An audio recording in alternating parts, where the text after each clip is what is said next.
Penerima bantuan zakat negeri Kelantan, sekarang anda boleh mohon bantuan dan semak kelulusan secara online je. Mari kami kongsikan caranya. Saya dah repost video ni siap-siap untuk rujukan. Sistem e-agihan MAIK ni akan memudahkan urusan permohonan, kemas kini, semakan, muat naik dokumen, download manual pengguna dan sebagainya bagi golongan asnaf. Ada banyak bantuan yang ditawarkan oleh MAIK termasuklah bantuan tetap bulanan, bantuan hari raya, bantuan am, bantuan rawatan perubatan, bantuan persekolahan dan banyak lagi.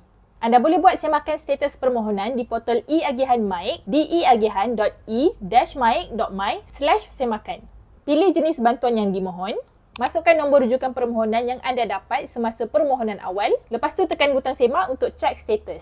Selain tu, anda boleh juga semak guna nombor kad pengenalan di eagihan.e-maik.my/semakan by IC. Masukkan nombor IC anda dengan betul dan tekan semak.